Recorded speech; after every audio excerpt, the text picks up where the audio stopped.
मतलब ऐसे लोग जो अपने लेवल को बढ़ाते हैं, कल्टीवेशन करके अलग अलग रियल में आगे बढ़ सकते हैं और आखिर में इमॉर्टल रियल में भी जाया जा सकता है। वैसे एक रियल को कल्टीवेट करने में नॉर्मली 1 मंथ लग जाता है, लेकिन हमारा मेन कैरेक्टर बाई किरान 3000 साल से कल्टीवेशन कर रहा है, वो भी की रिफाइनिंग रियल में, जो कि कल्टीवेशन करने का स्टार्ट वाला रियल होता है। बाई किरान भाई 3000 साल से कल्टीवेशन करके आगे बढ़ने की कोशिश कर रहा है, लेकिन वो की रिफाइंड रियल से आगे बढ़ ही नहीं पा रहा। लेकिन 3000 साल से लगातार कल्टीवेशन करने की वजह से बाई इतना ज्यादा स्ट्रॉन्ग हो गया है कि वो एक इमॉर्टल रियल के कल्टीवेटर को भी बहुत ही आसानी से हरा सकता है। कहानी की शुरुआत में हमें किंग मिंग सॉर्ड सेट में दिखाया जाता है। मॉर्टल रियल में ये एक बहुत ही पुरानी और रिस्पेक्टेड कल्टीवेशन करने वाली जगह है। किरान भी यहीं पर रहता है। यहाँ कुछ स्टूडेंट साफ सफाई कर रहे होते हैं, लेकिन तभी अचानक से थंडर बीस्ट यहाँ पर अटैक कर देते हैं और यहाँ के सारे स्ट्रक्चर को बर्बाद कर रहे होते हैं। लेकिन तभी यहाँ पर किंग मिंग सॉर्ड सेट का लीडर जुए युंजी आता है। जुए इन थंडर बीस्ट से कह रहा होता है कि उनकी यहाँ पर अटैक करने की हिम्मत कैसे हुई। थंडर बीस्ट जुए पे अटैक करते हैं, हालांकि वो पीछे हो जाता है, लेकिन तभी जुए देखता है कि भाई इन थंडर बीस्ट ने तो ये जगह तबाह कर दी है। ये देखने के बाद उसे बहुत ज्यादा गुस्सा आ जाता है। वो सबको इन बीस्ट को खत्म करने का ऑर्डर देता है। तभी हमें यहाँ पर एक बंदे को दिखाया जाता है जो कि ऊपर से मस्त से बैठ के ये सब तमाशा देख रहा होता है। हमें पता चलता है कि इसी बंदे ने उन बीस्ट को अटैक करने के लिए भेजा है। इसके बाद हमें बाई को दिखाया जाता है जो कि अपना कल्टीवेशन कर रहा होता है। बाई अपने ऑरा को रिलीज करता है, लेकिन हमें देखने को मिलता है कि इस बार भी वो आगे नहीं बढ़ पाया। अरे यार 3000 साल गुजर चुके हैं, तुम इमॉर्टल्स मुझे फाउंडेशन एस्टेब्लिशमेंट रियल में रीच करने के लिए हेल्प क्यों नहीं करती? हाँ, मैं आप लोगों को कितना वर्शिप करता हूँ, आप इमॉर्टल्स मुझे ऐसा अनदेखा नहीं कर सकते। तब यहाँ पर जमीन थर-थर कांपने लगती है। बाई को लग रहा होता है कि इमॉर्टल्स को उस पर गुस्सा आ गया है। बाई उनसे माफी मांगने लगता है, लेकिन फिर से एक बार जमीन हिलती है। बारह के बाई देखता है कि नीचे हिल में तो फाइट चल रही है। यहाँ पर जुए बीच से तगड़ी फाइट कर रहा होता है, लेकिन बीस्ट आते ही जा रहे होते हैं। तभी एक स्टूडेंट जुए से कहता है कि क्या मास्टर बाई को इन सब के बारे में बताया जाए, लेकिन जुए उसे नहीं कहता है। तभी एक बीस्ट टाइल्स पे आ जाता है। अबे ओए कमीने, बीस्ट वहाँ से हट जा, वो 300 साल पुरानी है, उन टाइल्स को ठीक नहीं किया जा सकता। लेकिन बीस्ट बाई उसे डैमेज कर ही देता है। जुए को ये देखने के बाद बहुत ही ज्यादा गुस्सा आ जाता है। स्टूडेंट कहता है कि अगर वो मास्टर बाई को नहीं बुलाते हैं तो यहाँ पर और भी ज्यादा डैमेज होगा। जुए देखता है कि स्टूडेंट सही कह रहा है। जुए से मास्टर बाई को बुलाने को कहता है। स्टूडेंट अपने स्वॉर्ड से उड़ते हुए बाई के पास जाने लगता है। ये देख के जुए परेशान हो जाता है। ओए ओए रुको, उड़ के मत जाओ, मैं मास्टर बाई की रिस्पेक्ट करता हूँ। बाई यहाँ पर उड़न खटोले से नीचे आ रहा होता है। हमें पता चलता है कि रिफाइनिंग स्टेज में उड़ नहीं सकते। स्वॉर्ड से उड़ने के लिए की रिफाइनिंग स्टेज से आगे कल्टीवेट करना पड़ता है, इसलिए बाई स्वॉर्ड से उड़ नहीं सकता। ये उड़न खटोला बाई हद से ज्यादा स्लोली नीचे जा रहा होता है। फाउंडेशन रियल में रीच करने के बाद मैं इस घटिया उड़न खटोले को डिस्ट्रॉय कर दूंगा। तभी ये स्टूडेंट यहाँ बाई के साइड से निकलता है। उसने देख लिया होता है कि बाई तो नीचे ही जा रहे हैं। वो तुरंत उनके पास आता है। मास्टर बाई, हम सब ट्रबल में पड़ गए हैं, बहुत सारे बीस्ट हमारे सेट पे अटैक कर चुके हैं, तो मास्टर जो ने आपकी हेल्प के लिए बुलाया है। हाँ मैं आ रहा हूँ, मैं रास्ते में ही हूँ। अरे बाप रे, प्लीज मुझे माफ कर दीजिए, मैं भूल गया था कि आप फाउंडेशन रियल में अभी तक पहुंचे नहीं हैं। बाई को यहाँ पर स्टूडेंट पे बहुत ही ज्यादा गुस्सा आ रहा होता है। बंदा कह रहा होता है कि क्यों ना बाई उसके स्वॉर्ड के साथ चले। बाई बंदे को अंदर बुलाता है, वो उसकी स्वॉर्ड को लेता है और नीचे जंप लगा देता है। बंदा यहाँ पर बेचारा फंस जाता है। अब उसे धीरे धीरे नीचे आना होगा। यहाँ पर नीचे हम देखते कि बीस्ट यहाँ से भाग जाते हैं और ये बंदा सामने आ जाता है। इसका नाम हुआंगफू है, ये डीमन सेक्ट से है। जो उसे पूछता है कि वो यहाँ पर क्या कर रहा है। हमें पता चलता है कि हुआंगफू अभी इमॉर्टल टेस्ट को पास करके आया है। वो इनको यहाँ पर अपनी बॉडी फ्लेक्स कर रहा होता है। खैर इसका यहाँ पर आने का मेन कारण बाई से फाइट करना था, लेकिन जो उसे बताता है कि बाई अभी कल्टीवेशन कर रहे हैं, ऐसे फालतू की फाइट करने के लिए उनके पास समय नहीं है। हुआंगफू जाके किसी और से फाइट कर ले। लेकिन हुआंगफू बताता है कि इस दुनिया के सभी पावरफुल कल्टीवेटर से वो कम्पीट कर चुका है और बस यही सेक्ट बचा है। वो ऑलरेडी जानता था कि बाई बिजी हो गए, इसलिए उसने पहले थंडर बीस्ट से अटैक करवाया ताकि बाई बाहर आए। थंडर बीस्ट को हुआंगफू ने भेजा है। ये जानने के बाद जुए को उस पर बहुत ही ज्यादा गुस्सा आ जाता है। हुआंगफू समझ जाता है कि भाई बातों बातों में उसने कुछ ज्यादा ही उगल दिया। जुए हुआंगफू पे अटैक करता है, लेकिन हुआंगफू उसे ब्लॉक करके जुए को पीछे कर देता है। जुए हैरान हो जाता है। वो मन में कह रहा होता है कि ये तो बहुत ही ज्यादा पावरफुल हो चुका है, मतलब इसने सच में इमॉर्टल टेस्ट को पास कर लिया है। हुआंगफू कह रहा होता है कि वो तो इनके स्वॉर्ड को अभी डिस्ट्रॉय कर देगा, लेकिन तब यहाँ पर कोई आके सीधा हुआंगफू पे अटैक कर देता है। हुआंगफू को लग रहा होता है कि जुए ने चीटिंग की है और उसने ऐसे ही अचानक से वेपन से अटैक कर दिया है, लेकिन हम देखते हैं कि ये कोई और नहीं बल्कि बाई होता है। सभी यहाँ पर हैरान हो जाते हैं कि बाई यहाँ पर अचानक से कैसे आ गए, क्या वो उड़ना सीख चुके हैं? जुए भी भाई बहुत ही ज्यादा खुश हो गया होता है, लेकिन कुछ सेकंड बाद इनको देखने को मिलता है कि बाई यहाँ पर उड़ के नहीं बल्कि कूद के आए हैं और यहाँ पर आने के बाद उसने भी यहाँ पर कुछ डैमेज कर दिया होता है, जिसे देख के यकीनन जुए को बाई बहुत ही ज्यादा बुरा लगता है। फिर यहाँ पर हम देखते हैं कि हुआंगफू यहाँ बाई के सामने भी फ्लेक्स मारा होता है कि उसने इमॉर्टल टेस्ट को पास कर दिया है। वो बाई को अभी उससे फाइट करने के लिए चैलेंज करता है। क्या टाइम वेस्ट है यार, जा यहाँ से, मैं बिजी हूँ। अब तो तुम ग्रेट रियल में जा चुके हो ना, मेरे जैसे की रिफाइनिंग वाले से फाइट करके तुमको क्या मिलेगा? हाँ भाई यहाँ पर मन में कह रहा होता है कि यार ये डीमन भी अभी ग्रेट रियल को रीच कर चुके हैं। हुआंगफू बाई को रोकता है। अरे यार तुम यहाँ पर 3000 साल से कल्टीवेशन कर रहे हो और अभी भी रीच नहीं कर पाए, मुझे कोई भी जल्दी नहीं है, हम आराम से फाइट कर सकते हैं। ये सुनने के बाद बाई को गुस्सा आ जाता है। बाई हुआंगफू पे स्ट्राइक मार देता है, जिससे वो हवा में उड़ जाता है। बाई जंप लगा के उसके पास आता है और उस पे बहुत सारे स्लैशेस मारता है। हुआंगफू नीचे पटक जाता है। बाई उसके पास आता है। हुआंगफू जैसे तैसे बाई पे स्ट्राइक मारता है, पर बाई उसे रोक देता है। फिर उसके बाद वो हुआंगफू को एक पाम मार देता है, जिससे वो फिर से दूर पटक जाता है। जो बाई यहाँ पर परेशान हो जाता है क्योंकि फाइट की वजह से यहाँ पर बहुत ही तबाही हो रही थी। आगे हम देखते हैं कि बाई ने यहाँ पर हुआंगफू को हरा दिया होता है। मेरा मेन गेट तबाह हो गया। जो बाई बेहोशी हो जाता है। मिस्टर बाई, हो ही नहीं सकता कि आप की रिफाइनिंग रियल में हो, मुझे लगता है कि आपने एक नया कल्टीवेशन रूल बना दिया है, क्या आप मुझे सिखा सकते हैं? हाँ, बेवकूफी भरी बातें मत करो, मैं यहाँ की रिफाइनिंग रियल में उड़ नहीं सकता और अपनी लाइफ को बढ़ाने के लिए मुझे पिल्स खानी पड़ती है। मैं इन सबसे तंग आ चुका हूँ। और हाँ यार, ये भी सच है, आपकी स्पिरिचुअल रूट वुड से है, इस वजह से आप जितने चाहे उतनी पिल्स खा सकते हैं, लेकिन यकीनन मैं ऐसा नहीं कर सकता। कि अपना कल्टीवेशन करने के लिए जा रहा होता है, लेकिन हुआंगफू उसे रोकता है। उसके साथ फाइट करने की वजह से वो बाई को एक गिफ्ट देने वाला होता है, जो कि बाई के फाउंडेशन रियल में रीच करने के लिए एक सीक्रेट होता है। ये सुनते ही बाई बहुत ही ज्यादा एक्साइटेड हो जाता है और वो हुआंगफू को अपने साथ आने को कहता है। थोड़ी थोड़ी देर बाद हमें देखने को मिलता है कि हुआंग फू जब अपने टेस्ट करने के लिए गया था तो उसे एक पत्थर पे कुछ लिखा हुआ मिला, जो कि उसे भी कुछ पता नहीं था कि क्या लिखा है। उसे जो लिखा था वो सब कुछ कॉपी कर दिया था और अभी वही चीज वो यहाँ पर बाई को दिखा देता है। लेकिन यहाँ पर बाई को भी कुछ समझ नहीं आ रहा होता है कि इस पर क्या लिखा है। वो हुआंग फू से पूछता है कि क्या हुआंग फू उसके साथ कोई मजाक करा है। अगर उसे पता नहीं था कि इसमें क्या लिखा है तो वो उसे एक सीक्रेट कैसे कह सकता है। हुआंग फू बताता है कि ट्रैवल करके जब वो यहाँ पर आ रहा था तो वो ब्लेसनेस सेक्ट के सू जियांगजुए के पास भी गया था। जियांगजुए ने उसे बताया था कि उसमें रियम का कुछ सीक्रेट है और ये भी कहा था कि इसे बाई को देना है। जियांगजुए बाई की काफी अच्छी फ्रेंड होती है। अगर उसने कहा है कि इसमें रियम के बारे में कुछ सीक्रेट है तो अभी बाई को हुआंग फू पे जरा सा भरोसा आ जाता है। बाई जुए से इस कॉपी को ट्रांसलेट करने को कह रहा होता है, लेकिन हम देखते कि जुए कितना डैमेज हुआ है वो सब कुछ गिन रहा था। बाई बड़े गुस्से से हुआंग फू की तरफ देखने लगता है। हुआंग फू कहने लगता है कि जितना भी डैमेज हुआ है वो सबकी भरपाई कर देगा। ये सुनते ही जुए तुरंत अपना काम करने के लिए रेडी हो जाता है। बाई जुए को कुछ हर्ब्स पिलाने को कहता है। अगर रात को हम देखते कि जुए गॉड्स को वर्शिप कर रहा होता है कि इस बार तो उसे कल्टीवेशन कर दिया जाए। तभी हम देखते कि यहाँ पर कुछ स्मोक होता है। यहाँ पर हेडेस रियम से जुएलिंग आया होता है। ये एक घोष होता है। इसका काम यकीनन डेड इंसानों की सोल को लेने का होता है। बाई 3000 साल से एक पिल को खा के जिंदा है। हालांकि उसे हर 50 साल में पिल को खाना पड़ता है और आखिरी बार उसे पिल खाए हुए 50 साल होने वाले थे। यानी बाई के नेक्स्ट पिल खाने का समय आ गया होता है और उसने अपनी पिल खाई नहीं है। जुए चाहे तो बाई को अपने साथ ले जा सकता है। वैसे इन दोनों की आपस में काफी जान पहचान है। बाई 3000 साल हो चुके हैं, तुम्हें अपना पागलपना भी छोड़ देना चाहिए। तुम अभी आगे नहीं बढ़ सकते। जुएलिन, मुझे अपने आप पे पूरा भरोसा है। मैं जरूर आगे जाके ही रहूंगा। मैं हार मानने के लिए बिल्कुल भी तैयार नहीं हूँ। चलो अभी तुम्हें यहाँ से जाना चाहिए। बाई जुएलिन को यहाँ से निकल रहा होता है। वो कहता है कि अभी उसकी कल्टीवेशन करने का टाइम आ चुका है। लेकिन जुए कहता है कि ये सब कुछ यूजलेस है। ये सुनने के बाद बाई को थोड़ा सा गुस्सा आ जाता है। मुझे खुद पे यकीन है, मैंने कहा ना अब यहाँ से निकलो। अच्छा ऐसी बात है क्या? तो चलो हम हमेशा की तरह बेट लगाते हैं। अगर मैं जीता तो तुम मेरे साथ आओगे। जुए बाई पे लगातार अटैक कर रहा होता है, लेकिन बाई सारे अटैक को डॉज कर रहा था। बाई जुए से कह रहा होता है कि यार मुझे बस एक आखिरी मौका दे दो। ये तुम्हारी भी गलती है कि तुमने मुझे पिल खत्म हो गई है इसके बारे में बताया नहीं। और यार मैं कहाँ से बताऊँ? बाई पाम मार के जुए को यहाँ से उड़ा देता है। जाते समय जुए कहता है कि बाई के पास अभी बस 10 दिन है। अगले दिन हम देखते हैं कि बाई ने जुए को जो हर्ब लाने के लिए कहा था वो जुए ने लाते होते हैं। सेक्ट को रिबिल्ड करना था तो इसलिए जुए अभी यहाँ से जा रहा होता है। बाई उसे कह रहा होता है कि अगर वो बिल्ड का काम कर रहा है तो उसका रूम भी वो ठीक कर ले। बाई कल रात क्या क्या हुआ वो सब कुछ जुए को बता देता है। बाई जुए को पिल्स के लिए कुछ हर्ब्स लाने को भी कहता है, लेकिन जुए बताता है कि पिल्स के लिए जो हर्ब चाहिए होते हैं वो उनको खरीदते नहीं है। वो सीधा फाउंडेशन रियल में चले जाते हैं क्योंकि रिफाइन वाले सेक्ट में उनकी कभी जरूरत ही नहीं पड़ती। यकीनन यहाँ कल्टीवेशन नॉर्मली 1 या 2 मंथ में हो जाता है। सिर्फ बाई का केस थोड़ा सा अलग है। बाई भी समझ जाता है कि जुए क्या कहने की कोशिश कर रहा है। खैर वो जुए से कहता है कि वो कम से कम सेलेस्टियल हर्ट हर्ब और कुछ पैसे उसको दे। ग्रैंड मास्टर पैसों की तो कोई प्रॉब्लम नहीं है, लेकिन सेलेस्टियल हर्ट हर्ब को ढूंढना जरा मुश्किल है। बाई यहाँ पर समझ जाता है कि जुए कुछ ज्यादा ही बहाने मार रहा है। बाई जुए से कहता है कि अब वो उसे खुद से बनाई हुई ट्रांसफॉर्मेशन स्किल दिखाएगा। हम देखते हैं कि बाई जुए की क्रश बन जाता है, जिसे देखने के बाद यकीनन जुए बहुत ही ज्यादा शर्मा जाता है। अरे हाँ ग्रैंड मास्टर, मुझे याद आया, हॉल में सेलेस्टियल हर्ट हर्ब है, मैं अभी जाके लेके आता हूँ। आगे हमें थोड़ी देर बाद दिखाया जाता है जहाँ पर बाई एक बंदे के साथ हिल पे आ गया होता है, लेकिन ऐसे दूसरों के साथ उड़ के नीचे आने के बाद उसे उल्टी आ रही होती है। हालांकि बंदे के सामने वो अपनी उल्टी को जैसे तैसे रोक देता है। जैसे ही बंदा यहाँ पर जाता है बाई उल्टी कर लेता है। अरे यार ऐसे दूसरों के साथ शोर से आना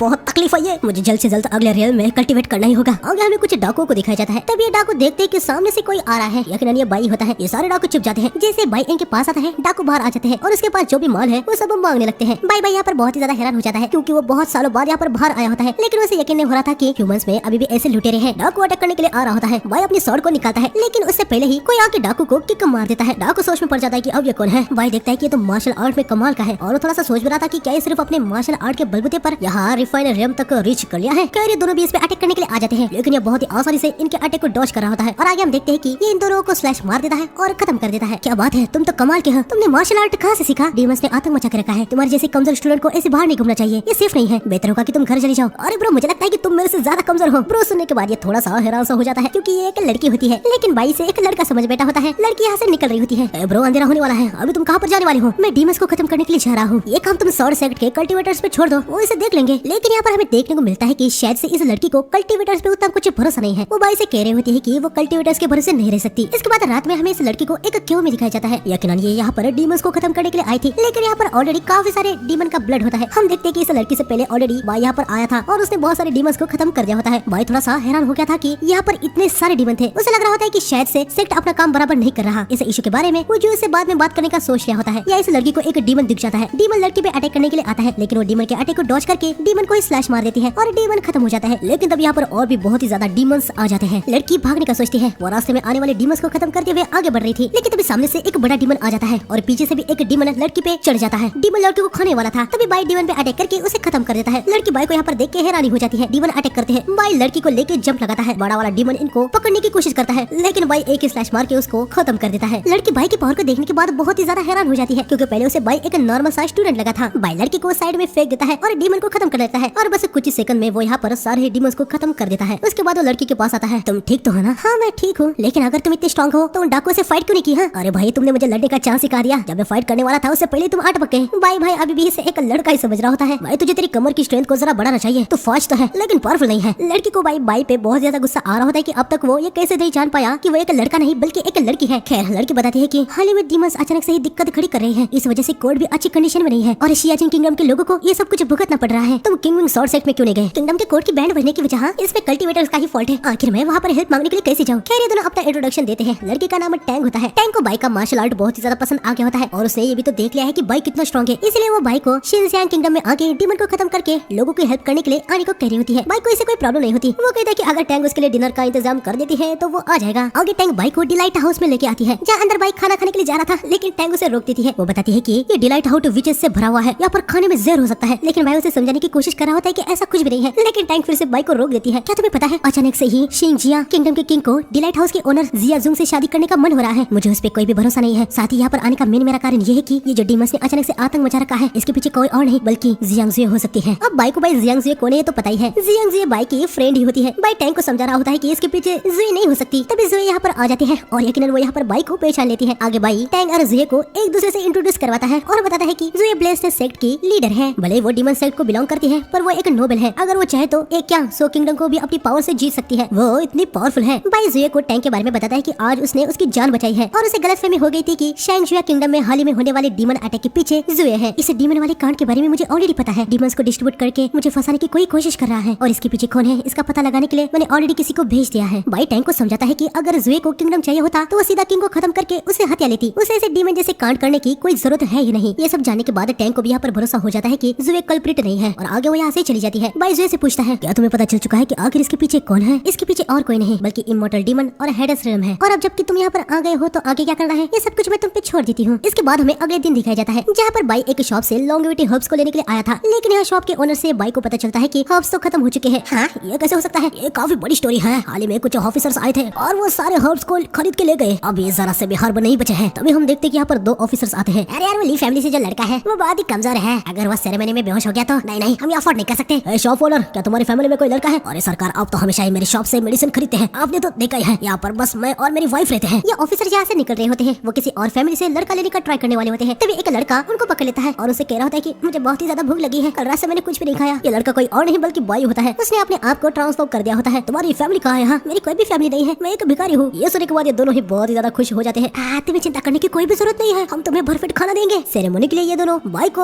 अपने साथ ले जाते हैं। आगे हमें शिंजिया किंगडम के किंग को दिखाया जाता है। यहाँ पर हमें पता चलता है कि इस ग्रैंड मास्टर सीमा योंगो के कहने पर किंग ने वो सेरेमनी रखी थी। योंगो ने किंग से कहा होता है कि अगर वो ये सेरेमनी रखते हैं तो उनकी कोई भी विश पूरी हो जाएगी और यहाँ पर किंग को बाई जुए से शादी करने की विश मांगनी थी। खैर तभी हम देखते कि यहाँ पर टैंग आती है। टैंग कोई और नहीं बल्कि शैंगजिया किंगडम की प्रिंसेस होती है। टैंग के फादर ये जो सेरेमनी कर रहे हैं और उन्होंने जुए से शादी करने की जो जिद पकड़ के रखी है, टैंग को ये बिल्कुल भी अच्छा नहीं लग रहा था। आगे हम देखते कि बाई ये सब कुछ देख रहा था। बाई को कुछ समझ नहीं आ रहा होता है कि प्रिंसेस की शक्ल उसे टैंग की तरह क्यों दिख रही है। तब यहाँ पर कोई आके खाना रख के जा रहा होता है। बाई उसे पकड़ लेता है और उसे पूछता है कि वर्शिप सेरेमनी कहाँ पर होने वाली है। एल्डर बताता है कि इंपीरियल टूम में वर्शिप सेरेमनी होने वाली है और कुछ दिन बाद बाई को वहाँ पर ले जाया जाएगा। बाई यहाँ पर इंपीरियल टूम में जाने का फैसला कर लेता है। यहाँ पर टैंग अपने डैड को समझाने की कोशिश कर रही होती है कि उनको अभी इस उम्र में शादी करने की क्या ही जरूरत है, लेकिन उसके डैड मानने के लिए तैयार ही नहीं थे। वो तो जुए के प्यार में पागल हो चुके थे। बस इतनी बात नहीं थी। टैंग के डैड ने टैंग की शादी भी इनबो से करने की सोच ली होती है। ये सुनते ही टैंग इसके खिलाफ हो जाती है। वो कहती है कि इनबो एक कल्टीवेटर है, वो किंगडम के ग्रैंड मास्टर भी है, लेकिन इसके बावजूद डीमन को हंट करने की बजाय वो यहाँ पर इस वर्शिप सेरेमनी का आइडिया लेके आए हैं। वो उसे बिल्कुल भी शादी नहीं करने वाली। इतना कह के टैंग यहाँ से निकल जाती है। इनबो किंग से कह रही होती कि चिंता की कोई भी बात नहीं है, वो टैंग को शादी के लिए मना लेगा। आगे थोड़ी देर बाद इनबो यहाँ पर टैंग से मिलता है। चाहे कुछ भी हो जाए लेकिन मैं तुमसे शादी बिल्कुल भी नहीं करूंगी। वर्शिप सेरेमनी के बाद आप खुद से मेरे साथ शादी करने के लिए राजी हो जाएंगे। इनबो टैंग को एक रोज देता है, लेकिन टैंग उसे अपने हाथ से दूर फेंक देती है और यहाँ से निकल जाती है। लेकिन गुलाब पे लगे हुए कांटे से टैंग के हाथ में हल्की सी चोट आ गई होती है, जिसे वो इग्नोर कर देती है। लेकिन यहाँ पर हम देखते हैं कि इनबो रोज को लेता है और टैंग के ब्लड के साथ वो कुछ तो करने वाला होता है। आगे रात को भाई यहाँ पर इंपीरियल टूम के पास आता है, जहाँ पर देखते हैं कि यहाँ तो गार्ड्स घोड़े बेच के सो रहे हैं। भाई टूम के अंदर घुस जाता है। यहाँ पर अंदर काफी सारी शाही लोगों की टूम्स होती है। भाई एक कफिन के अंदर अपना हाथ घुसा लेता है और एक और को निकाल लेता है। इसके बाद हम देखते हैं कि वो यहाँ के काफी सारे टूम से कुछ ना कुछ तो ले रहा होता है। तभी भाई को यहाँ पर एक बड़ा सा टूम दिखता है जिसके ऊपर एक सॉर्ड होती है। वाव यार, ड्रैगन बॉल सॉर्ड। भाई सॉर्ड को उठा लेता है, पर हम देखते हैं कि यहाँ पर ट्रैप्स होते हैं। भाई पे तीरों से अटैक हो जाता है। भाई उनको डॉज करने लगता है, लेकिन आगे वो फंस जाता है। तभी कोई उसे खींच लेता है और भाई यहाँ पर बच जाता है। हम देखते हैं कि ये तो टैंग होती है जिसने भाई को बचाया था। ये दोनों यहाँ पर एक दूसरे को देख के हैरान हो जाते हैं और एक दूसरे से पूछते हैं कि वो यहाँ पर क्या कर रहे हैं। टैंग को बहाना मारते हैं कि इस टूम का डीमन के अटैक होने से कुछ रिलेशन हो सकता है, इसलिए वो यहाँ पर आई है। भाई भी सेम चीज टैंग को चिपका देता है। खैर आगे दोनों एक श्राइन के अंदर आते हैं, जहाँ पर इनको एक स्पेशल टूम दिखता है। भाई देखता है कि ये जगह तो बहुत ही ज्यादा क्लीन है, मतलब इसे टाइम टू टाइम मेंटेन किया जाता है। हालांकि टैंग कह रहे होते हैं कि ये कैसे हो सकता है, ऐसे ट्रैप वाले टूम में भला वाला कौन ही आएगा। ये कफिन फाउंडिंग एम्परर की है, उनको गुजरे हो तो 100 साल से भी ज्यादा हो चुके हैं, तो ये नई जैसी कैसी हो सकती है। तब यहाँ पर एक ब्लड थर्स्टी ट्रैप एक्टिवेट हो जाता है। बाई कहता है कि यहाँ पर खतरा है, उन्हें अब यहाँ से निकलना होगा। बाद में कोई प्लान बना के यहाँ पर वापस आ जाएंगे, लेकिन हम देखते हैं कि टैंक यहाँ पर इस कफिन को जलाने जा रही होती है। ओए भाई तो ये क्या कर रहा है, ये इंपीरियल टॉम्ब है, अगर किसी को पता चल गया तो क्या। ये सब मेरे फैमिली से ही बिलोंग करता है। मुझे शुरू से ही वो वर्शिप सेरेमनी कुछ ठीक नहीं लग रही थी। मेरे किंगडम के लोगों को बचाने के लिए मैं कुछ भी कर सकती हूँ। तो मतलब तुम सच में प्रिंसेस हो? हाँ, तुम्हें कैसे पता चला कि मैं प्रिंसेस हूँ? भाई टैंक के मुंह में वो ऑर्ब डाल देता है, जिससे वो बेहोश हो जाती है। हाँ चलो ठीक है, ये नाइट पल तुम्हें कुछ देर के लिए शांत रखेगा। तभी भाई सोच लगता है कि भाई उसने ये पल उस टूम से निकाला था। भाई को बहुत ही ज्यादा किलस आती है। खैर इसके बाद हमें डिलाइट हाउस में दिखाया जाता है, जहाँ इन दोनों को यकीनन पता चल गया होता है कि टैंक कोई और नहीं बल्कि प्रिंसेस है। इन्होंने उसे बांध रखा होता है। भाई ने इसे डीमन के अटैक, वर्शिप सेरेमनी और टूम पे जो काट करके रखा था, इसके पीछे कौन है उसको ढूंढने का एक प्लान बनाया होता है। उस वजह से कहता है कि वो नाटक करे कि वो किंग से शादी करना चाहती है। फिर जैसे ही इन सब के पीछे वाला मास्टरमाइंड वहाँ बाहर आएगा, भाई उसकी बेड बुझा देगा। जियांग इसके मान जाती है, लेकिन वो कह रही होती है कि कहीं वो किंग से शादी करने के लिए तैयार है। ये सुनने के बाद किंग मर ही ना जाए। टैगन से कहती है कि वो उसके फादर के बारे में ऐसी बात ना करे। जुए भाई को कुछ देर के लिए बाहर जाने को कहती है। भाई के जाने के बाद जुए टैंक को यहाँ अपने एक घाव को दिखाती है, जिसको देख के टैंक बहुत ही ज्यादा हैरान हो जाती है। जुए टैंक से पूछती कि क्या वो इसकी स्टोरी सुनना चाहेगी। आगे हमें थोड़ी देर बाद दिखाया जाता है, जहाँ जुए ने अपनी स्टोरी को बता दिया होता है, जिसे सुन के टैंक रोई रही होती है। जुए की स्टोरी क्या है ये हमें आगे पता चलेगी। खैर भाई को जो प्लान होता है इसके लिए टैंक भी अभी एग्री कर ली होती है। अगले दिन टैंक अपने डैड को बताती है कि जुए उनसे शादी करे, इसलिए उसने जुए को मना लिया है। हालांकि इस बात को वो किसी को भी ना बताए, ग्रैंड मास्टर को भी नहीं। ये सुन के तो भाई किंग इतने खुश हो जाते हैं कि वो खुद को संभाल ही नहीं पाते। टैंक मन में कहती है कि अच्छा वाह, ये बात तो मैंने बताई, अगर सीधा जुए के मुंह से सुनते तो मर ही जाते। आगे टैंक अपने डैड से कहती है कि उसकी और एक रिक्वेस्ट है, वो टैंक की शादी अपने मर्जी से किसी से भी नहीं करवा सकते। उसको किससे शादी करनी है ये उसका डिसीजन होगा। अगर उसके डैड इस बात को प्रॉमिस नहीं करते हैं तो वो जुए को किंगडम छोड़ के जाने के लिए मना लेगी। किंग कहते हैं कि वो टैंक की बात से एग्री है, अब वो बड़ी हो चुकी है, उसको किससे शादी करनी है ये उसकी मर्जी होगी। आगे रात को हम देखते हैं जहाँ जुए यहाँ कासल में आ गई होती है। कल ही सेरेमनी होती है, इसलिए जुए यहाँ पर तैयार हो रही होती है। तभी टैंक उसके घाव देखती है। हमें हल्का सा पास्ट का सीन दिखाया जाता है, जहाँ जुए ने टैंक को अपने पास्ट के बारे में बताया था। जुए बताती है कि उसकी मॉम एक ह्यूमन और उसके फादर एक डीमन है। 1000 साल पहले ह्यूमन और डीमन के बीच में एक वार था, तब मॉर्टल वर्ल्ड केओस में था। डीमन किंग तब बस एक डीमन आर्मी का वॉरियर था। ह्यूमन के खिलाफ बैटल में जीतने के बाद उसने जुए के मॉम के साथ जबरदस्ती की, उसी से ही जुए पैदा हो गई। डीमन ने अपनी बेटी के साथ उसकी मॉम को भी मार दिया, लेकिन उस हादसे में जुए की मॉम ने अपनी जान देके जुए को बचा लिया। लेकिन डीमन को इसका पता नहीं चला। भले जुए की मॉम एक ह्यूमन थी, लेकिन डीमन का ब्लड भी उसके अंदर था। इस वजह से उसके अंदर डीमन की पावर्स भी आ गई। इसलिए डीमन किंग जुए को वापस लेना चाहता है। उसने डीमंस को भेज के ऐसा दिखाया कि जुए ने उनको भेजा है ताकि ह्यूमंस का जुए के ऊपर हेड पड़े और उसे फोर्सफुली डीमन किंग के पास भेज दिया जाए। डीमंस और ह्यूमन के वार के बाद मैंने किसी भी डीमंस को कभी भी ह्यूमन वर्ल्ड पे वार करने नहीं दिया। अगर मैंने होती तो अब तक फिर से ह्यूमन वर्ल्ड 1000 साल पहले की तरह केओस में होता। ये सब जानने के बाद टैंक को रियलाइज होता है कि जुए कितनी अच्छी है। मैं अभी जाके सबको बता देती हूँ कि आप इनोसेंट है। नहीं, ये करने की कोई भी जरूरत नहीं है। मेरा इनोसेंस प्रूव करने का बस एक ही रास्ता है, हमें पता लगाना है कि इस डीमन केओस के पीछे या ह्यूमन वर्ल्ड में आखिर कौन है। आगे हमें इंगो को दिखाया जाता है। एक बंदा आके उसे बताता है कि वर्शिप सेरेमनी की तैयारी हो चुकी है। ये सुनने के बाद इंगो बहुत ज्यादा खुश हो रहा होता है। आगे हमें उसी बंदे को यहाँ टूम में दिखाया जाता है। यहाँ पर हम देखते हैं कि सेरेमनी के लिए इन्होंने जिन बच्चों को पकड़ा था उनको एक पिल देके यहाँ पर बेहोश कर दिया होता है। ये लोग अभी बिना चिंता के यहाँ से निकल जाते हैं, लेकिन तभी यहाँ पर बाई उठ जाता है और वो सारे बच्चों को भी उठा देता है। अगले दिन सेरेमनी होती है। किंग भाई यहाँ पर बहुत ही ज्यादा एक्साइटेड हो गया था। इनको सेरेमनी स्टार्ट करता है, लेकिन सभी देखते हैं कि भाई बच्चे तो यहाँ पर है ही नहीं। इनको कुछ समझ नहीं आ रहा होता है कि बच्चे कहाँ पर गए। तभी सारे बच्चे यहाँ पर मस्त से डांस करते हुए आते हैं और आगे जुए भी यहाँ पर आती है और प्लान के अनुसार वो सबके सामने कह देती है कि वो किंग से शादी करेगी। ये सुन के सभी हैरान हो जाते हैं। यकीनन अब तक इनको पता चल गया होता है कि ये सभी जो कांड हो रहा है इसके पीछे और कोई नहीं बल्कि इनबा है। जुए से कहती है कि वो चाहे कुछ भी करे, लेकिन वो डीमंस के पास कभी भी नहीं जाएगी। तभी भाई यहाँ पर इनबा की बॉडी से एक पत्ता निकलता है। भाई यहाँ पर अपने असली रूप में आ जाता है। उसे पता चल गया होता है कि इनबा कोई और नहीं बल्कि एक ट्री डीमन है। भाई को यहाँ पर देखते ही इनबा बहुत ही ज्यादा डर जाता है। वो तुरंत ही उससे दूर हो जाता है और अभी अपने असली रूप में आ जाता है। वो यहाँ पर जुए को डीमन रियल में लेने के लिए आया था, इसलिए मैंने ये सब कुछ किया, लेकिन मुझे लगा नहीं था कि भाई तुम यहाँ पर होगे। तुमने मेरी मॉम को मारा था ना, मैं आज उसका बदला लेके ही रहूंगा। किंग को भाई इनबा की सच्चाई पता चलने के बाद वो बेहोश हो जाते हैं। वैसे इसका नाम इनबा नहीं बल्कि क्विलियो होता है। क्विलियो बाई पे अटैक करता है, लेकिन बाई उसके टेंटिकल्स को काट देता है। जुए क्विलियो को समझाती है कि वो बाई का सामना नहीं कर सकता, लेकिन क्विलियो कहता है कि बाई तो बस रिफर रेल्म का एक कल्टीवेटर है, आज वो अपनी मदर का बदला लेके ही रहेगा। क्विलियो बाई पे अटैक करता है। बाई उसके सारे अटैक को डॉज करता है। तुम रिफर रेल्म को कम समझते हो क्या? अभी मैं तुम्हारी बैंड बजाता हूँ। बाई जंप लगा के क्विलियो के टेंटिकल्स को काट देता है। उसके बाद वो उस पर लगातार स्लैशेस मार के उसके बॉडी से यहाँ पर फर्नीचर बनाता है। हम देखते हैं कि आखिर में बाई ने लियो को एक चेयर बना दिया होता है। बाई क्विलियो से पूछते कि एम्परर के टूम में ब्लड थर्स्टी एरे को तुमने अरेंज किया है, इसका मतलब उस दिन सच में तुम्हें थे। खैर तुम्हें तो पता ही होगा, Xinjiang kingdom dragon blood line का है। ओल्ड एम्परर रिजरेक्ट होना चाहते थे और एरे की तैयारी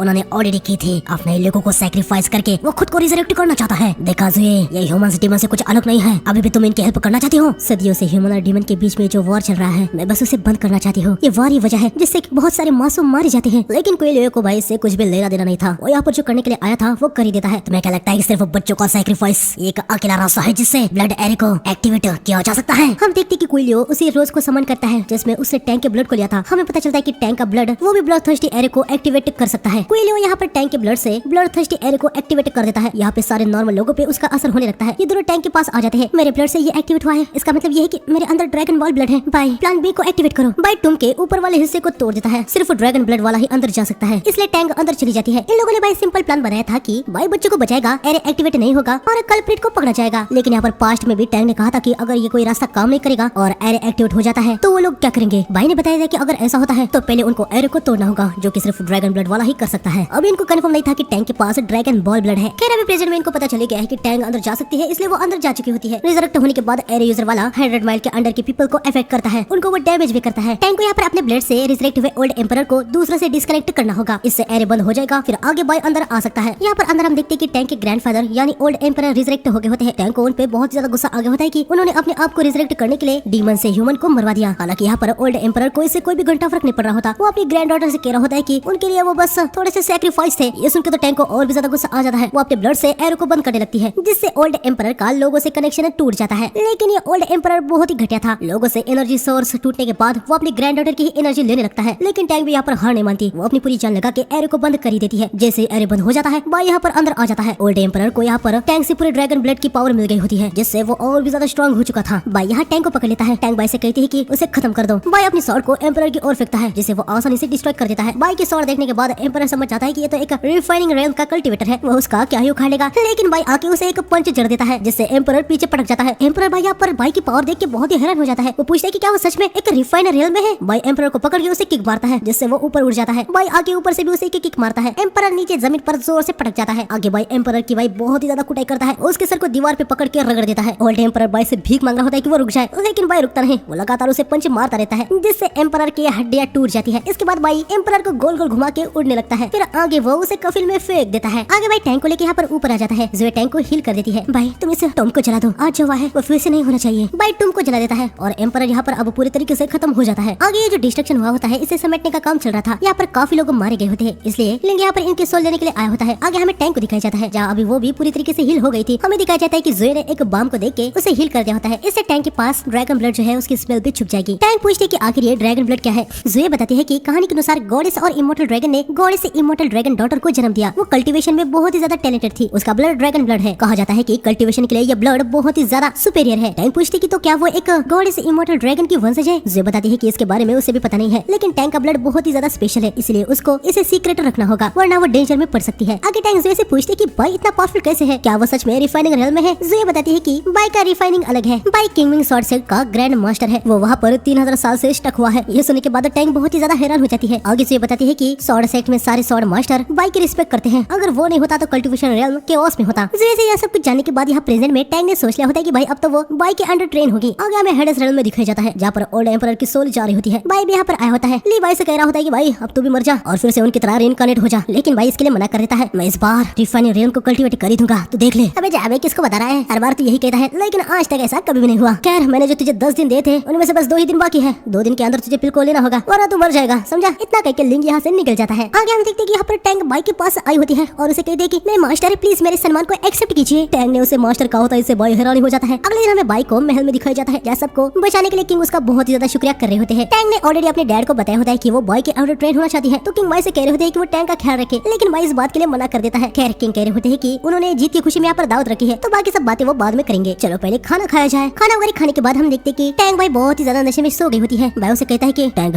तुम्हारे अंदर ड्रैगन बॉल ब्लड है, नॉर्मल जिंदगी ही तुम्हारे लिए बेहतर है। इसके बाद हमें लेट नाइट में दिखाया जाता है। हम देखते हैं कि बाय पे कोई हमला कर दिया होता है। बंदा यहाँ पोर्टल बना देता है, पर बाय उसके पोर्टल में उसको ही फेंक देता है और यहाँ से निकल रहा होता है। लेकिन हम देखते हैं कि ये बंदा बाय को पकड़ लेता है। ये कोई और नहीं बल्कि लिंगी होता है। 10 दिन का टाइम लिमिट खत्म हो गया होता है, तो वो यहाँ पर बाय को लेने के लिए आया था। बाय उसे कह रहा था कि भाई प्लीज मुझे 2 दिन और दे दे भाई, लेकिन इस बार लिंग मानने के लिए तैयार ही नहीं था। तभी बाय की तरफ कोई एवरलास्टिंग लॉन्गेविटी पिल को फेंक देता है। बाय उसे खा लेता है और उसे और 5 साल मिल जाते हैं। ये पिल जोए नहीं लाई होती है। अब लिंग के पास कोई भी चॉइस नहीं थी, वो यहाँ से चला जाता है। बाय जोए को थैंक्स कहता है। वांगफू दिए ट्रांसक्रिप्ट का अब तक ट्रांसलेशन आ गया होता है, इसलिए बाय अब जोए को भी गुड नाइट कहके उधर की तरफ निकल जाता है। बाय के जाने के बाद लिंग आके जोए से पूछता है कि वो हर बार बाय की हेल्प क्यों करती है। जोए से कहती है कि वो भी तो उसकी हेल्प करता है ना। अगले दिन यहाँ सेक्ट में टैंक बाय डिसाइपल बनने के लिए आई होती है। वो जोए से कह रही होती है कि प्लीज उसे एक्सेप्ट किया जाए। जोए कहता है कि वो लोग ग्रैंड मास्टर बाय के लिए डिसीजन नहीं ले सकते। टैंक यहाँ पर थोड़ी सी हैरान हो जाती है कि भाई यहाँ पर तो बाय की बहुत ही ज्यादा रिस्पेक्ट की जाती है। खैर तभी टैंक यहाँ पर अपना वुमेन वाला विक्टिम कार्ड खेलती है और वो इमोशनल होकर कह रही होती है कि किंगडम अभी अभी डीमन के अटैक से गुजरा है, पता नहीं फिर से वैसा अटैक कब हो जाए, इसलिए मुझे स्ट्रॉन्ग होना होगा और अपने लोगों को बचाना होगा। ऐसा नहीं है कि मैं आपकी हेल्प नहीं करना चाहता, लेकिन मैं डायरेक्टली ग्रैंड मास्टर को डिस्टर्ब नहीं कर सकता। क्या बाय को देखने का कोई और तरीका नहीं है? जो ये भी यहाँ पर अपना कमीनापन दिखाता है। वो कह रहा होता है कि हमें ग्रैंड मास्टर को माउंटेन पे पिल्स को भेजते रहना पड़ता है। हालांकि हाल ही में यहाँ सेट में थंडर वुल्फ ने अटैक कर दिया था, जिससे सारा सप्लाई खत्म हो गया। इसलिए ग्रैंड मास्टर को खुद नीचे जाके होप्स को ढूंढना पड़ता है। हमारे जैसे कल्टिवेटर्स ज्यादा लोगों के बीच में नहीं रहते ना, तो हमारे पास पैसे कमाने के लिए बहुत ही कम रास्ते हैं। अभी हम ऐसे ग्रैंड मास्टर को खाली हाथ कैसे मिलने के लिए जा सकते हैं? ये अच्छा नहीं लगता ना। जो ये भाई इनडायरेक्टली टैंक से पैसे मांग रहा होता है, और एक दिन टैंक एक प्रिंसेस है तो उसके पास पैसों की कोई कमी नहीं होती। वो तुरंत जुए से कह रही होती है कि वो इनको 10,000 सिल्वर देगी। ये सुनने के बाद जुए भाई बहुत ही ज्यादा खुश हो जाता है। अगले दिन हम देखते हैं कि जुए टैंक को यहाँ बाई के पास लेके आ जाता है, जहाँ पर यकीनन टैंक बाई से कह रही होती है कि वो टैंक को अपना डिसाइपल बना ले। बाई पूछता है कि सेक्ट के एल्डर्स यहाँ पर क्या कर रहे हैं। सभी बहाना मार रहे होते हैं कि वो बाई के लिए कुछ लेके आए हैं। बाई को बहुत ज्यादा गुस्सा आता है, वो सभी एल्डर्स को यहाँ से भगा देता है। टैंक बाई से कह रही होती है कि वो ये सब क्या कर रहा है, उसने अपने पैसों से ये सब खरीदा है। ये सुनने के बाद बाई समझ जाता है कि जुए टैंक को यहाँ तक कैसे लेके आया। भाई ये जुए भयानक पैसों का लालची है। जुए भाई फटाक से सब्जेक्ट बदलता है और बताता है कि वांगफू ने जो स्क्रिप्चर्स लाए थे उनका थोड़ा सा ट्रांसलेशन आ गया है। ये सुन के बाई तुरंत उसको देखने लगता है। जुए भी देख रहा होता है। बाई उसे कहता है कि वो अब यहाँ पर क्या कर रहा है, उसका काम हो चुका है। जुए बाई से विदा लेके यहाँ से निकल जाता है, लेकिन वो टैंक को यहीं पर छोड़ देता है। बाई उसे कह रहा होता है कि ओए इसको नीचे खोल ले जाएगा, लेकिन जुए तब तक यहाँ से निकल चुका होता है। आगे रात हो गई होती है। टैंक अभी भी यहीं पर थी। बाई स्क्रिप्चर्स को समझने की कोशिश कर रहा होता है, लेकिन उसे कुछ समझ नहीं आ रहा था। तभी टैंक बाई के पास आती है और हम देखते हैं कि टैंक समझ पा रही होती है कि इसमें क्या लिखा है। ये देख के बाई हैरान हो जाता है। वो पूछता है कि क्या टैंक इसे पढ़ पा रही है? किंगडम के स्क्रॉल रूम में ऐसे काफी सारे स्क्रिप्चर्स पड़े हुए हैं, बचपन से ही मैंने उनको पढ़ना सीख लिया था। प्लीज टैंक, क्या तुम बता सकती हो कि इसमें क्या लिखा है? टैंक पेपर को देखने लगती है। वो बताती है कि इसमें सब कुछ लिखा हुआ नहीं है, इसमें बस अधूरी बात है और आगे क्या लिखा है ये भी उसे देखना होगा। अगले दिन हम देखते हैं कि बाई के पास जितना भी स्क्रिप्चर पड़ा था वो सब कुछ टैंक को दे देता है, लेकिन टैंक अब यहाँ पर एक चाल चलती है। वो बाई को बताती ही नहीं कि इसमें क्या लिखा है। वो यहाँ से जाने लगती है। बाई भी समझ जाता है, ठीक है मैं तुम्हें अपना डिसेबल बना लूंगा, उसके बदले तुम्हें मेरी ट्रांसलेटर बनना होगा, ठीक है? टैंक भी इसके लिए यकीनन मान ही जाती है। आगे टैंक इसे ट्रांसलेट करना शुरू कर देती है, लेकिन बाई यहाँ पर भाई वेट ही नहीं कर पा रहा होता। वो बार बार कोई ना कोई बहाना बना के पूछ रहा होता है कि क्या ट्रांसलेशन हो गया। टैंक को इससे काफी ज्यादा इरिटेशन हो रहा होता है। वो बाई से कहती है कि वो उसे डिस्टर्ब ना करे। अगले दिन बाई यहाँ पर चुपचाप बैठ जाता है और टैंक का काम कंप्लीट होने का वेट कर रहा होता है। फाइनली टैंक कहती है कि ट्रांसलेशन हो गया। बाई तुरंत अंदर आ जाता है। टैंक बाई को बताती है कि जो स्क्रिप्चर थे उसमें लैंड इमॉर्टल के एग्जिस्टेंस के बारे में रिकॉर्ड्स है। लैंड इमॉर्टल ये उस लैंड में रहता है, जैसे कि वो एक इमॉर्टल है तो लाइफ और डेथ से वो फ्री है। बाई को ये कुछ खास समझ नहीं आ रहा था। वैसे भी ये सुनने में उसे कोई दिलचस्पी नहीं थी। वो टैंक से पूछता है कि क्या उसपे किसी रेलम के बारे में कुछ मेंशन किया गया है। टैंक बताती है कि उसमें बस इतना ही था। ये सुन के बाई थोड़ा सा हैरान हो जाता है। वो अपने मन में कह रहा होता है कि शायद हुआंगफू ने ग्रेट डिस्टोलेशन जहाँ से ये स्क्रिप्चर उसने कॉपी किया था वहाँ से कुछ और इन्फॉर्मेशन लेना भूल गया है। बाई वहाँ पर खुद जाने का सोच लेता है। आगे दोनों माउंटेन के एज पे आते हैं। बाई ने हुआंगफू को यहाँ पर बुला लिया होता है। बाई के साथ लड़की को देख के हुआंगफू थोड़ा सा हैरान हो जाता है। बाई उसे कहता है कि वो ज्यादा ना सोचे, ये उसकी बस डिसाइपल है। खैर बाई हुआंगफू को बताता है कि उसने ग्रेट डिल्यूजन में मिले हुए स्टोन से सब कुछ कॉपी नहीं किया है। वो लोग वहाँ पर जा रहे हैं। यकीनन बाई शॉर्ट के साथ उड़ नहीं सकता, तो उससे कोई चाहिए था और हुआंगफू को एग्जैक्ट लोकेशन भी पता थी, इसलिए बाई ने उसे ही बुला लिया होता है। और यार भले ही वहाँ पर क्या लिखा हुआ था वो मैं पढ़ नहीं पाया, लेकिन स्टोन पे जो कुछ भी था वो सब कुछ मैंने कॉपी किया था। हुआंगफू उस स्टोन पे लैंड इमॉर्टल के बारे में मेंशन किया गया है और डिमोनिक कल्टीवेशन वाले इमॉर्टलिटी को अचीव नहीं कर सकते। क्या पता शायद वहाँ पर कुछ ऐसा हो जिससे तुम भी इमॉर्टलिटी को अचीव कर पाओ। ये सुनते ही हुआंगफू बहुत ही ज्यादा एक्साइटेड हो जाता है और तुरंत उधर की तरफ निकलने के लिए तैयार हो जाता है। ये तीनों उधर की तरफ निकल पड़ते हैं। काफी लंबा सफर तय करने के बाद आखिर में ये लोग वहाँ पर आ जाते हैं जहाँ पर हुआंगफू को वो स्टोन दिखा था, लेकिन अभी इनको यहाँ पर वो स्टोन दिखता ही नहीं। तभी टैंक को यहाँ पर कुछ दिखता है। वो उसे बहुत ही ज्यादा क्यूट लग रहा होता है। बाई तुरंत टैंक के पास आता है और हम देखते हैं कि भाई ये तो एक क्रैब मॉन्स्टर होता है। बाई टैंक को उसे दूर कर देता है और हुआंगफू उसे खत्म कर देता है। हालांकि टैंक को थोड़ी सी चोट आ ही गई होती है। बाई उसे हील कर देता है, लेकिन उसके ब्लड का एक बूंद नीचे गिर जाता है और यकीनन टैंक का ब्लड ड्रैगन बॉल ब्लड है, तो यहाँ पर कुछ होने लगता है। हम देखते हैं कि ये स्टोन यहाँ पर बाहर आ जाता है। भाई ये वही स्टोन है, लेकिन इस बार ये कुछ ज्यादा ही बड़ा लग रहा है। यानी हुआंगफू को पहले बस आधा स्टोन दिखा था, यानी उसने बस आधी ही इन्फॉर्मेशन लाई थी। बाई टैंक को इसे पढ़ने को कहता है। टैंक स्टोन को टच करती है। उसके हाथ पे अभी भी उसका ब्लड होता है। जैसे ब्लड स्टोन के कांटेक्ट में आता है, यहाँ पर जमीन थर-थर कांपने लगती है। ये तीनों तुरंत पीछे हट जाते हैं। आगे हम देखते हैं कि यहाँ पर तो एक सिटी जमीन के अंदर से ऊपर आ जाती है। इनको कुछ समझ नहीं आ रहा होता है कि आखिर ये क्या है। बाई कहता है कि चलो अंदर चलते हैं। यहाँ अंदर इन सबको कुछ अजीब भूतिया जैसी आवाज आने लगती है, जिससे हुआंगफू को डर लग रहा था। अबे तुम्हें शर्म आनी चाहिए, तुम डीमन सेक्ट के हो और ऐसी चीजों से डर रहे हो। टैंक तो भाई यहाँ पर हुआंगफू के पीठ पर ही बैठ जाती है। वो बताती है कि स्टोन पे उसे पढ़ा था कि लैंड इमॉर्टल के पास स्पेशल स्किल्स है। बाई उसे पूछता है कि क्या उसे कुछ रेलम के बारे में पढ़ा, लेकिन वो बताती है कि उसे टाइम ही नहीं मिला, वो सब कुछ देख नहीं पाई। खैर बाई और भी ज्यादा अंदर जा रहा होता है। उसे लग रहा था कि शायद से अंदर उसे कुछ क्लू मिल जाए, लेकिन तब यहाँ का वेदर चेंज हो जाता है और अचानक से सामने से एक बेल बजने लगती है। बाई ये जगह हमारी स्पिरिचुअल एनर्जी को खींच रही है, तुम जरा फोकस करो और बेल की आवाज को मत सुनो। लेकिन तभी बाई देखता है कि टैंक तो हुआंगफू के पीठ पर है ही नहीं। ये दोनों देखते हैं कि टैंक आगे जा रही है। बाई टैंक के पास आता है। वो देखता है कि टैंक इस बेल की आवाज से हिप्नोटाइज हो चुकी है और अभी वो बाई की कोई बात नहीं सुन पा रही। बाई अपनी स्वॉर्ड को निकाल के उससे साउंड प्रोड्यूस करता है, जिससे बेल वाले साउंड का इफेक्ट स्टॉप हो जाता है। टैंक नॉर्मल हो गई होती है, हालांकि वो बेहोश हो जाती है। आगे तीनों बाहर आ जाते हैं। बाहर आने के बाद बाई टैंक को हुआंगफू के पास देता है और उसे कहता है कि वो टैंक को लेके यहाँ से दूर चला जाए। वो स्टोन पे जो कुछ भी लिखा है उसे फटाक से कॉपी कर लेगा। हुआंगफू टैंक को लेके यहाँ से निकल जाता है। आगे बाई यहाँ पर फटाफट स्टोन पे जो लिखा होता है वो लिखने लगता है, लेकिन तब ये स्टोन वापस नीचे जा रहा होता है और वो भी काफी तेजी से। बाई अपने लिखने की स्पीड को बढ़ाता है और सब कुछ लिख लेता है। फिर हुआंगफू के पास आ जाता है। ये ठीक तो है ना? हाँ ये ठीक है, बस इसकी स्पिरिचुअल एनर्जी ड्रेन हो गई है। ये लोग सेक्ट की तरफ निकल जाते हैं। तभी हम देखते हैं कि कि यहाँ पर एक मैजिक सर्कल बन जाता है जिसमें से रेड ऑर्ब निकलता है। आगे हमें सेक्ट में दिखाया जाता है जहाँ पर बाई ने टैंक के अंदर स्पिरिचुअल एनर्जी डाल दी होती है। अभी वो सो रही होती है। बाई ने स्टोर से जो लिखा था वो स्क्रॉल जुए को वो दे देता है। जब तक टैंक ठीक नहीं होती तब तक बाई ने जुए से कहा होता है कि वो इस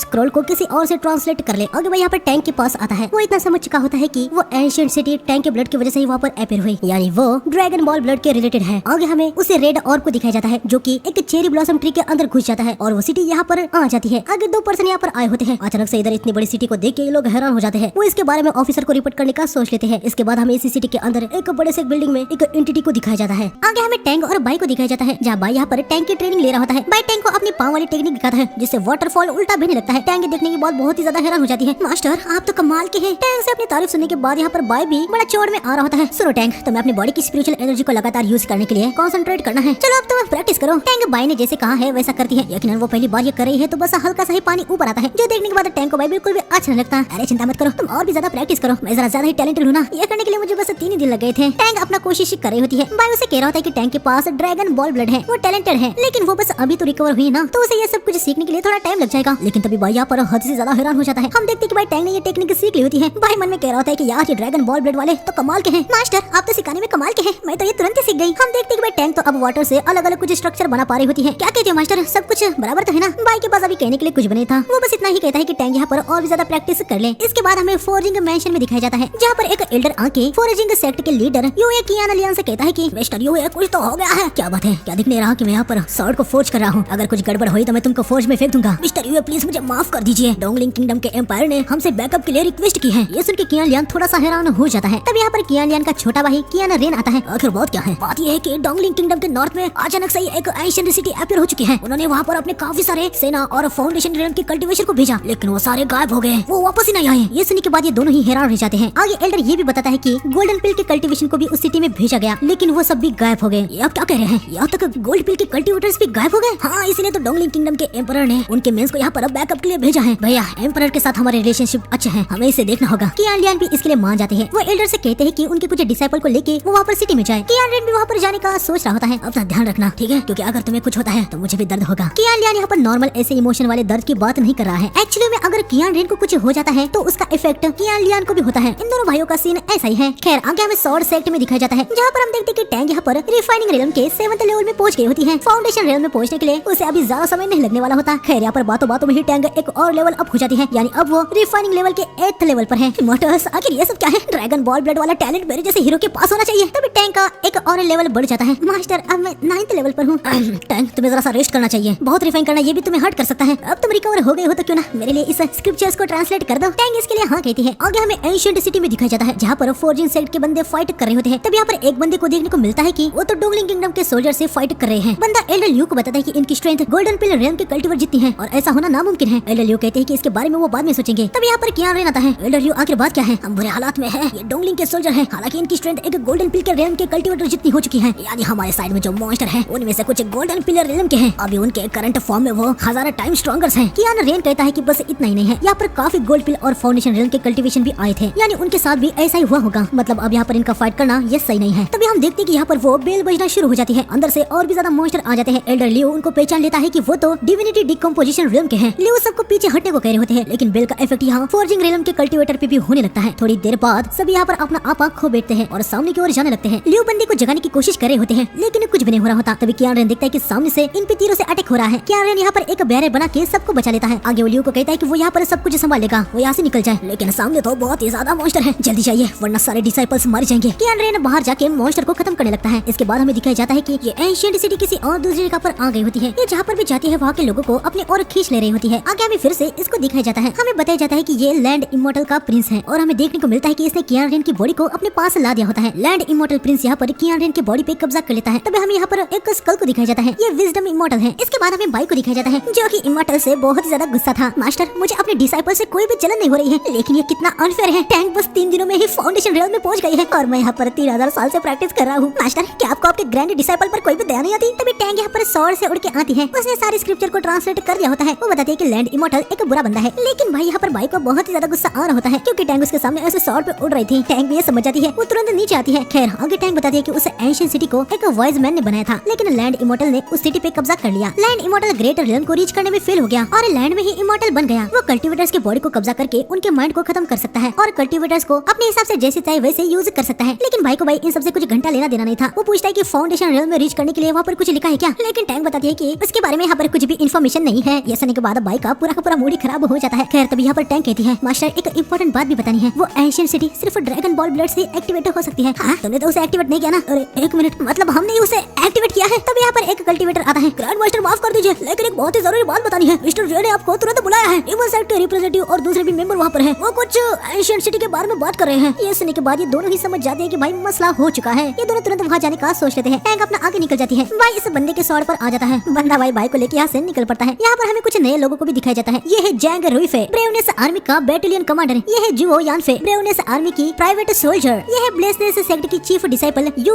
मिकियाओ। ये है मेटाफिजिकल एकेडमी का डीन क्यू युजुआन और आखिर में ये डीमन सेक्ट की चीफ डिसाइपल ली जिन याओ। ये सब यहाँ पर उसे एंशिएंट सिटी के बारे में बात कर रहे होते हैं। आगे यहाँ पर टैंक आ जाती है। जो भी भाई यहाँ पर हैरान हो जाता है कि टैंक फाउंडेशन रियल्म में रीच कर चुके हैं। खैर अब ये इंपॉर्टेंट नहीं होता। जो पूछता है कि ग्रैंड मास्टर बाई कहाँ पर है, वो बताती है कि मास्टर बस आ रहे हैं। आगे हम देखते हैं कि भाई यहाँ पर आ जाता है। वाह, तुम सब यहाँ पर ऐसे एक साथ जमा हुए काफी समय हुआ। ओए भाई, मुझे लगता है कि हम लोगों ने कांड कर दिया यार। हमें सीधा थोड़ी देर बाद दिखाया जाता है जब टैंग ने सबको एक्सप्लेन कर दिया होता है कि उन्होंने क्या क्या किया। यानी अब इन लोगों को पता चल गया होता है कि टैंग बाई और हुआंगफू की वजह से ही वो एंशिएंट सिटी आई है। टैंग इनको आगे ये भी इन्फॉर्मेशन दे देती है कि उस एंशिएंट सिटी में लैंड इमॉर्टल है, जो कि लोगों को कंट्रोल कर सकता है, उनके बॉडी पे कब्जा करके उनकी पावर को भी बढ़ा सकता है। सॉर्ड मास्टर प्लीज मेरे भाई को बचा लीजिए। जैसे वो लैंड इमॉर्टल मेरे भाई को कंट्रोल कर रहा है, मैं महसूस कर पा रहा हूँ कि उसकी कॉन्शियसनेस धीरे धीरे कम हो रही है। वो बहुत दर्द में है। किसी को भी चिंता करने की कोई भी जरूरत नहीं है। ये जो कुछ हुआ है बस एक एक्सीडेंट था, लेकिन मेरी वजह से ही हुआ है। मैं इसे हैंडल कर लूंगा। अब वो एंशिएंट सिटी कहाँ पर है कुछ पता नहीं। वो बार बार गायब होती जा रही है। फिजिशियन होने के बावजूद भी इसे गधे को कुछ समझ नहीं आया था, लेकिन टैंक कहती है कि उसको समझ आ चुका है सिटी कहाँ पर है। उसको उसके अपीयर डिसअपीयर होने का पैटर्न समझ आ गया होता है। लैंड इमॉर्टल एक एरे बना रहा होता है। टैंक के पास जो मैप होता है, इससे ये सभी अब एग्जैक्ट लोकेशन देख सकते हैं कि आगे एंशिएंट सिटी कहाँ पर अपीयर होने वाली है। आगे हम देखते हैं कि ये सभी एंशिएंट सिटी के पास आगे होते हैं। भाई अकेला ही अंदर गया होता है। क्या लियान को चिंता हो रही थी कि भाई अकेले अंदर गया है तो वो ठीक तो होगा ना। क्या लियान चिंता मत करो, भाई हर बार मुझे हरा देता है क्योंकि मैं उसे वैसा करने देता हूँ। वैसे हम डीमन सेक्ट से हैं, लेकिन तुम कुछ ज्यादा ही झूठ नहीं बोल रहे। क्या तुम सॉर्ड मास्टर की पावर से डरते नहीं हो? हाँ वैसे मास्टर, मैंने भी कभी सॉर्ड मास्टर को सीरियसली फाइट करते हुए देखा नहीं। क्या सॉर्ड मास्टर इतने स्ट्रॉन्ग है? डीमन सेक्ट के एल्डर सुप्रीम के तौर पर आपने मुझे उनसे इंट्रोड्यूस क्यों नहीं करवाया? हाँ, अरे वो 3000 साल के हैं, वो एक ओल्ड मैन है। जिन्हें यार सीधा टैंक के पास जाती है। टैंक रवे, क्या सॉर्ड मास्टर अभी भी डिसाइबल को ले रहे हैं? मैं उनको अपना मास्टर बनाना चाहती हूँ। मुझे पता नहीं है, भले वो तुम्हें एक्सेप्ट करते हैं, लेकिन तुम डीमन सेक्ट से हो, ये ठीक नहीं होगा ना। अरे कोई प्रॉब्लम की बात नहीं है, अगर वो मुझे लेते हैं तो मैं अपनी सेक्ट को चेंज कर दूंगी। डीमन सेक्ट को इससे कोई भी प्रॉब्लम नहीं होने वाली। हम तो कई बार हमारे मास्टर और पूर्वजों को डिसरिस्पेक्ट करते हैं। ये सब सुनने के बाद तो बेचारा हुआंगफू बहुत ही ज्यादा परेशान सा हो जाता है। खैर रुइफे कहती है कि इनको सतर्क रहना चाहिए, यहाँ पर कभी भी कुछ भी हो सकता है। आगे हमें बाई को दिखाया जाता है, जो कि सिटी में आगे होता है। बाई देखता है कि यहाँ पर अभी माहौल काफी ज्यादा शांत है। लैंड इमॉर्टल से कंट्रोल किए गए कल्टिवेटर्स बाई पे अटैक कर देते हैं। हालांकि बाई इनको आसानी से निपटा रहा होता है। तभी बाई यहाँ पर देखता है कि ये तो फोर्जिंग सेक्ट के कल्टिवेटर हैं, या इनकी सोल पूरी तरीके से तबाह हो गई होती है। बाई समझ जाता है कि अब इनको बचाना नामुमकिन है, इसलिए वो अब होल्ड बैक नहीं करता। वो एक पावरफुल अटैक करके आसपास के सारे कल्टिवेटर्स को खत्म कर देता है। गाइस रेस्ट इन पीस, मैं तुम सबको अवेंज करूंगा। बाई आगे बढ़ता है, जहाँ उसे कियारिन टंगा हुआ दिखता है। कियारिन को अभी भी अपनी बॉडी पे थोड़ा सा कंट्रोल था, लेकिन लैंड इमॉर्टल को ज्यादा। लैंड इमॉर्टल ने सेंस कर लेता है कि बाई काफी ज्यादा स्ट्रॉन्ग है, इसलिए वो अभी बाई की बॉडी को हथियाने का सोच रहा होता है। लैंड इमॉर्टल उस बेल के इफेक्ट को चालू कर देता है, लेकिन यकीनन इस बार उसके सामने कोई मामूली कल्टिवेटर नहीं था। बाई अपनी स्वॉर्ड को जमीन में गड़ा के बेल के इफेक्ट को वैनिश कर देता है। कियारिन तुम ठीक तो हो ना? स्वॉर्ड मास्टर आप यहाँ से चले जाइए। वो कॉन्शियसनेस में है, मतलब अभी भी होप है। बाई कियारिन को फ्री कर लेता है। कियारिन कैसा फील कर रहे हो? तभी लैंड इमॉर्टल एक नीडल से बाई पे अटैक कर देता है। बाई पीछे हो जाता है। बाई ने नीडल को पकड़ लिया था। मुझे पता ही था कि ये कोई ट्रिक है। बाई नीडल को लैंड इमॉर्टल पे ही फेंक देता है। हालांकि वो वहाँ से हट जाता है। मुझे नहीं लगा था कि इतने सालों के बाद भी यहाँ मॉर्टल वर्ल्ड में तुम्हारे जैसा कोई स्ट्रॉन्ग कल्टिवेटर होगा, जो कि एंशिएंट सिटी में अकेला आने का दम रखता है। सच में इंटरेस्टिंग है। हाँ, लैंड इमॉर्टल बाई पे अटैक करता है, लेकिन वो उसे बहुत ही आसानी से काउंटर कर लेता है और अटैक वापस से लैंड इमॉर्टल को ही लग जाती है। तुम्हारे लिए ये अच्छा होगा कि तुम कियारिन की बॉडी से निकल जाओ। मैंने तुम्हें अंडर एस्टिमेट कर लिया। एक रिफॉर्म स्टेज का कल्टिवेटर इतना पावरफुल कैसे हो सकता है? खैर तुम बस एक यूजलेस कल्टिवेटर हो। शिंग डायनेस्टी के सामने तुम कुछ नहीं हो। शिंग डायनेस्टी जल्द ही रिवाइव हो जाएगी। मिलते हैं। इतना कह के लैंड इमॉर्टल यहाँ से निकल जाता है और हम देखते हैं कि वो सिटी को भी नीचे ले जा रहा होता है। बाई अपनी स्वॉर्ड को सिटी के दरवाजे में घुसा देता है और बाहर आ जाता है। स्वॉर्ड मास्टर क्या आपने मेरे भाई को ढूंढा? मिस्टर यूए बस एक सेकंड रुकिए। टैंग आके बाई को घूरने लगती है। क्या हुआ टैंग, क्या तुम फिर से बॉय बनने वाली एक्टिंग कर रही हो? टैंग भाई बाई को एक झापड़ मार देती है, जिससे यहाँ पर सभी के सभी बहुत ही ज्यादा हैरान हो जाते हैं। मिस्टर यूए अभी आप मास्टर से बात कर सकते हैं। मैंने कंफर्म कर लिया है कि वो कंट्रोल नहीं है। स्वॉर्ड मास्टर कियारिन चिंता करने की कोई भी जरूरत नहीं है। कियारिन अभी भी कॉन्शियसनेस है, वो फुली कंट्रोल नहीं है, लेकिन लैंड इमॉर्टल इस स्पेशल स्किल में माहिर है। वो यहाँ से भाग गया। मुझे डर है कि वो फिर से कियारिन को हर्ट करेगा। ये सुन के कियारिन को थोड़ा सा डर लगने लगता है। हुआंगफू उसे दिलासा दे रहा होता है कि वो चिंता ना करे, नेक्स्ट टाइम बाई उसे बचा ही लेगा। जाएगा। बाइक यहाँ लियान से पूछता है कि जब पहले फॉर्जिंग सेक्ट के कल्टीवेट